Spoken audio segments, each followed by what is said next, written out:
बिस्मिल्लाहिर्रहमानिर्रहीम, अस्सलाम वालेकुम। मैं हूं फराह इकरार। आप तमाम देखने वालों को अपने चैनल में खुश आमदीद कहती हूं, उसी दुआ और उम्मीद के साथ कि आप तमाम लोग जहां कहीं हों बिल्कुल खैर खैरियत से हों, अपने घर वालों के साथ, प्यारों के साथ खुशबाश अंदाज में अपनी ज़िंदगी को गुजार रहे हों।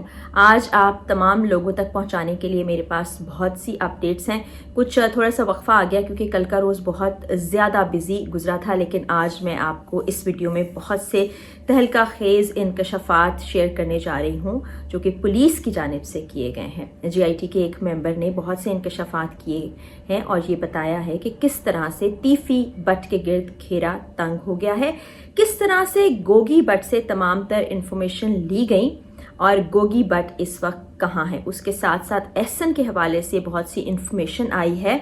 बालाज को जब कत्ल किया गया तो गोलियां किस जानिब से लगी, जो शूटर उस वक्त मौके पर मारा गया उसके अलावा भी एक शूटर मौजूद था और कहां कहां बालाज को गोलियां लगी, वो इंकशाफात भी आपसे शेयर करने। और साथ ही साथ इस वक्त मसद जो कि मीर बालाज का भाई है और बाकी फैमिली मेंबर्स क्यों कुछ मायूस नज़र आ रहे हैं, क्यों उनका एतमाद थोड़ा सा हिल के रह गया है। तो आज की वीडियो में ये तमाम चीज़ें शामिल हैं, बड़ी अहम चीज़ें हैं, बहुत अहम इंकशाफात हैं और आप लोग क्योंकि बहुत ज़्यादा इस चीज़ के बारे में मालूमात हासिल करना चाहते हैं कि केस आगे कैसे बढ़ा है, कब मुल्ज़िमान को गिरफ्तार किया जाएगा, कब मुजरिम जिसको नामजद किया गया उस तक पहुंचा जाएगा, तो इस वीडियो को आप आखिर तक देखिएगा। सबसे पहले जैसे कि बहुत से लोग पूछ रहे थे कि गोगी बट है कहाँ पर, क्योंकि ज़ाहिर है तीफी बट और गोगी बट को इसमें नामजद किया गया था। तो गोगी बट के बारे में मैंने पहले भी आपको बताया था कि पुलिस से राबिते में है, वो तफ्तीश उससे जारी है, लेकिन पुलिस किसी भी बड़ी वजह के बायस इसको लोगों तक नहीं पहुंचा रही है। वो बात सच साबित हुई है कि तीफी बट ने खुद आकर गिरफ्तारी दी। उसने कहा कि आप मुझसे राब्ता रख सकते हैं, आप से मैं ताउन करने को तैयार हूं, जो भी कुछ हकायक मेरे सामने है मैं आप तक रखूंगा। और ये सब कुछ मैं आपको बताती हूँ तीफी बट के कहने पर किया गया, क्योंकि बड़ी ही देर से इस चीज़ की प्लानिंग चल रही थी और ये सोचा जा रहा था कि अमीर बालाज का काम तमाम कर दिया जाए। तो तीफी बट ने इस तरह से मोहरे अपनी अपनी जगह पर लगाए थे कि ऐसा ही हो कि गोगी बट बच जाए और वो मुल्क से फरार हो जाए। अभी देखें जी, तीफी बट मुल्क से फरार हैं और इस सिलसिले में ये भी सामने आ रहा है कि बहुत से राबिते किए जा रहे हैं, जिसमें सियासी राबिते भी उनकी जानिब से किए जा रहे हैं ताकि वो अपने आप को बचा लें। लेकिन पुलिस उनके गिर्द घेरा तंग कर चुकी है, रेड वारंट गिरफ्तारी के लिए जारी कर दिए गए हैं।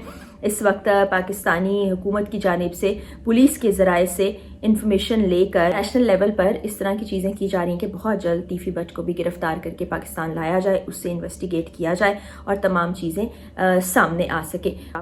उसके अलावा बहुत अहम इंकशाफात किए हैं। जीआईटी को देख रहे हैं आफ्ताब फुलवान, उन्होंने ये बताया गया कि बालाज अभी तक हम समझ रहे थे कि उसको जो गोलियां लगी हैं वो मुजफ्फर नामी शूटर ने मारी, जिसको मौके पर ही हलाक कर दिया गया था। लेकिन अब एक और पहलू सामने आया है। एक जानिब से बालाज को गोलियां लगती हैं सीधे हाथ की जानिब से, लेकिन दूसरी जानिब भी उसकी गर्दन पर गोलियों के निशानात हैं। इसका मतलब है एक वक्त में एक से जायद शूटर ने गोलियां चलाई थी।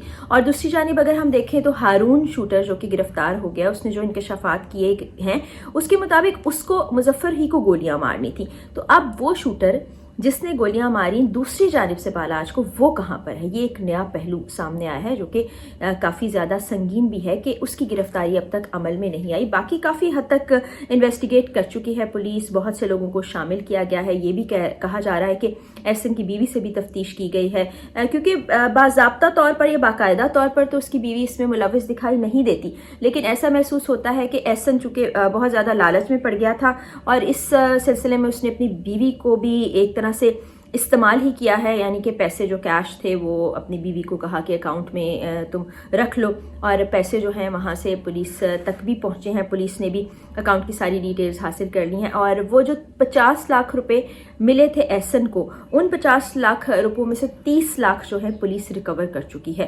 ये रिकवरी कैसे हुई इस बारे में पुलिस ने नहीं बताया और बहुत सी ऐसी इन्फॉर्मेशन है जो मुख्तलिफ ज़राए से हम तक पहुँच रही है, क्योंकि मैं आपको पहले भी बता चुकी हूँ कि सिर्फ पुलिस नहीं बल्कि CIA भी और मुख्तलिफ और एजेंसीज भी इस केस को इन्वेस्टिगेट कर रही हैं। तो मुख्तलिफ ज़राए से जब चीज़ें आती हैं تو رپورٹرز تک پہنچتی ہیں اور قریبی ذرائع تک پہنچتی ہیں، وہاں سے پھر آگے میڈیا تک پہنچتی ہیں.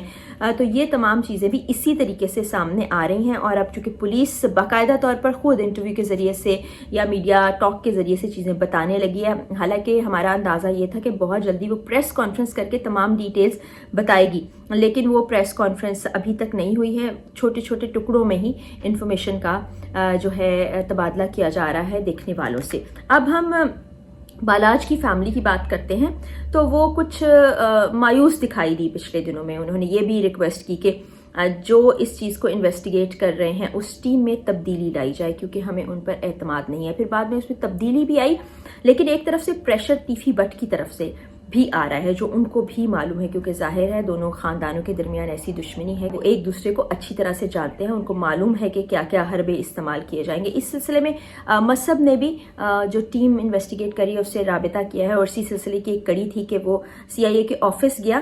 وہاں پر کچھ معلومات تو پولیس سے اس کو شیئر کرنی ہی تھی، CIA سے شیئر کرنی ہی تھی. وہاں پر اس کی ملاقات جب احسن سے کرائی گئی اس کے کہنے پر ہی، تو کچھ دوست بھی ساتھ موجود تھے تو وہ کافی اس وقت غم و غصے کی کیفیت میں تھے. تو کافی یہ کہا گیا ہے کہ اس کو مار پیٹ کا نشانہ بھی بنایا گیا.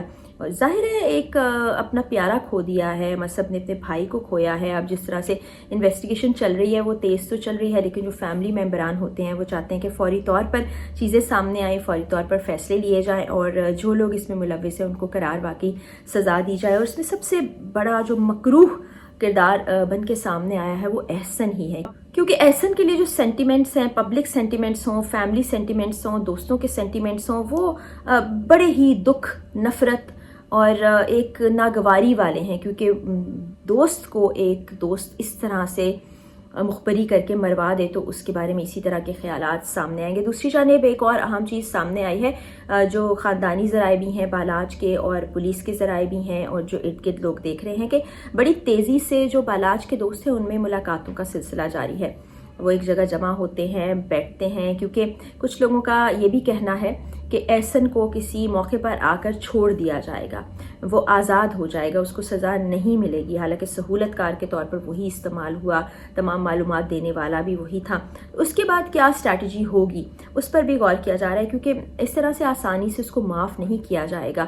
کیونکہ آپ دیکھیں نا، وہ لوگ جو بالاج کو جانتے بھی نہیں تھے، جو اس کیس کو دیکھ رہے ہیں یا انہوں نے سنا ہے یا پہلی مرتبہ بالاج کے بارے میں سنا اور پھر اس کو جان سے جاتے دیکھا، وہ غم و غصے میں ہیں. تو آپ سوچیں کہ قریبی دوستوں کا، فیملی کا کیا سٹیٹس ہوگا. بہرحال والدہ جو ہیں وہ کچھ نہیں کہہ رہی ہیں، ابھی بالکل خاموش ہیں بالاج کی، ان کی فیملی کی طرف سے اور کچھ نہیں کہا جا رہا، بس یہ کہا جا رہا ہے کہ ہمیں انصاف ملنا چاہیے. اور ابھی کچھ تھوڑی سی مایوسی ان میں دکھائی دے رہی ہے. تو مزید جو پولیس ہے وہ اس بات کی جانب بڑھ رہی ہے کہ تیفی بٹ کو گرفتار کیا جائے. حالانکہ میں نے آپ کو بتایا پریشر بھی بہت سی طرف سے آ رہا ہے، لیکن امید ہے کہ جلد ہی گرفتار کر کے تیفی بٹ کو لایا جائے گا، اس سے تفتیش کی جائے گی. اور پھر جو ایک پلاننگ یہ کی گئی تھی کہ گوگی بٹ کو ایک طرح سے بچا لیا جائے، ساری چیز، سارا الزام تیفی پر الٹیمیٹلی آئے، اور تیفی چونکہ ملک سے باہر ہے تو اس کی گرفتاری میں مسائل اور مشکلیں ہوں. تو اس وقت لگتا ہے ایسا ہے کہ تیفی اس میں کامیاب ہو گیا، لیکن پولیس جتنی جاں فشانی سے اس کیس پر کام کر رہی ہے تو امید ہے کہ جلدی وہ بھی گرفتار ہو جائے گا اور انویسٹیگیشن ایک حتمی نتیجے تک پہنچ جائے گی. مزید اپڈیٹس آپ تک پہنچاؤں گی انشاءاللہ. ابھی تک کے لیے اتنا ہی، اجازت دیجیے، اللہ حافظ.